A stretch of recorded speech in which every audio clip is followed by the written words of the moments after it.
ආයිබෝවන් හැමෝටම සුබම සුබ දවසක් වේවා. ඉතින් කොහොමද මගේ යාළුවෝ ඔයාලා හොඳින් නේද? ඔන්න යාළුවනේ මම තවත් වීඩියෝ එකකින් තවත් පලා වර්ගයක් අරගෙන ආවා. ඉතින් මේ පලා වර්ගය නම් මේක චීනයෙන් ආපු ගෝවා කුලයට අයත් පලා වර්ගයක් කියලා තමයි හඳුන්වන්නේ. මේක බොක් චෝයි නැත්නම් පක් චෝයි යන නම් වලින් තමයි හඳුන්වන්නේ. මේවා අපේ පැත්තෙත් හැදෙනවා. ඉතින් මේවා සීතල පැතිවල හැදෙනවා සහ මේකට කියන්නේ පචෝ කියන එක. ඉතින් මම මේක දැන් ඉඳන් බොක් චෝයි කියලා හඳුන්වන්නම්. බලමු අපි බොක් චෝයි පලා වර්ගයේ මම හදන්නේ කොහොමද කියලා. ඉතින් යාළුවනේ මේ පේනවා නේද සුදු පාට තද කොටසක්. මේ කොටස චුට්ටක් වතුර ගතියෙන් වැඩි සහ ඝනකමින් වැඩි. මේවා ඒ නිසා මම මේ කොටස හීනියට කපලා මේ කොළ පාට කොටස මේ පලා වර්ගය නම් අමුයෙන් ආහාරට ගන්න පුළුවන්. ඒත් මම අද උයන විදිහ කියන්නම් අපේ තාලෙට.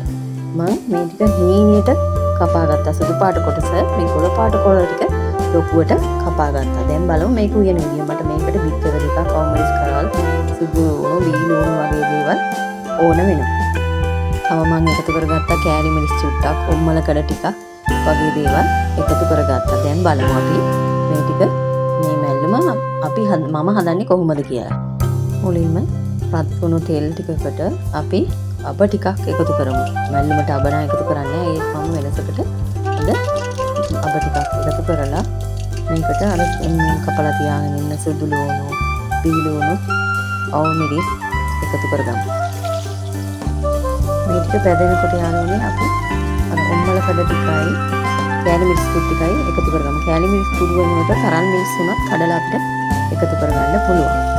තව දෙයක් යාළුවනේ මේ බොක් චෝයි ගෝවා වගේ ගෝවා ගෙඩිය කපලා උයනවා වගේ උයන්න පුළුවන්. ඒත් මට අර චූටි සැකයක් තිබුණා මේ කොළ අතර මඩ මොනවා හරි රැඳිලා තියෙන්න පුළුවන් හින්දා මම කොළ වෙන් කරලා තමයි මේ උයන්න සූදානම් කරේ යාළුවනේ. ඔන්න දැන් යාළුවනේ අපිට මොනවද මේ ඩෝනියම ටෙම්පරරි පීටරලා තියෙන්නේ. දැන් අපිට පුළුවන් යාළුවනේ අර බොක් චෝයි වල ඝනකමට තිබුණු හීනියට කපපු කොටස එකතු කරගන්න. මේ සුදු පාට කොටස එකතු කරගෙන අපි මුලින්ම ටිකක් ඒක තැම්බෙන්න ඕනි. ඒ නිසා බොක් චෝයි වල සුදු පාට කොටස එකතු කරලා ඒක ටිකක් සම්බගමු. ඉතින් යාළුවනේ මේ බොක් චෝයි කියන මේ පලා වර්ගයේ වතුර ගතිය ටිකක් වැඩි කොහොම වුණත් ටක් ගාලා උයලා ගන්නත් ඕනේ. එච්චර වෙලා උයන්නත් හොඳ නෑ. මේ වතුර ගතිය වැඩි.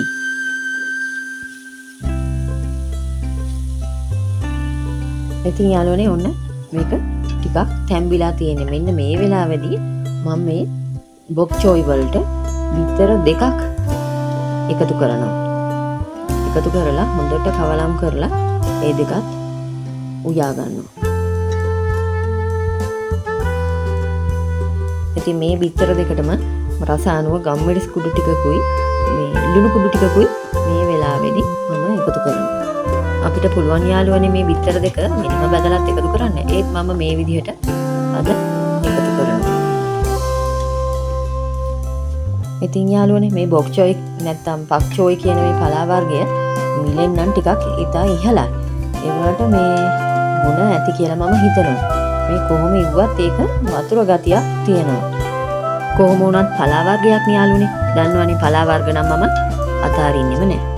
ඔන්න යාළුවනේ දැන් අපි එකතු කරපු බිත්තරත් වැඩිගෙන තමයි එන්නේ. මෙන්න මේ වෙලාවේ තමයි අර කොළ පාට කොටස බොක් චෝයි වල කොළ පාට ලොකුවට කපාගත්ත කොටස අපි එකතු කරගෙන ඉක්මනින් කවලම් කරලා මොකද මේ ඉක්මනින් වතුර ගතියකුත් එන්න පුළුවන්. ඒ නිසා අපි ඉක්මනින් කවලම් කරගෙන ඒවා මේ තැම්බෙන්න උයන්න ඕනි නෑ. මේ විදිහටම කෑමට ගත හැකි යාළුවනේ. ඉතින් මේ ගානින් අපි මේ ගින්දර අඩු කරලා මේක දැන් මෙහෙම මේ කිසි දෙයක් නැතුව නිකන් උනත් කෑමට ගන්න පුළුවන්.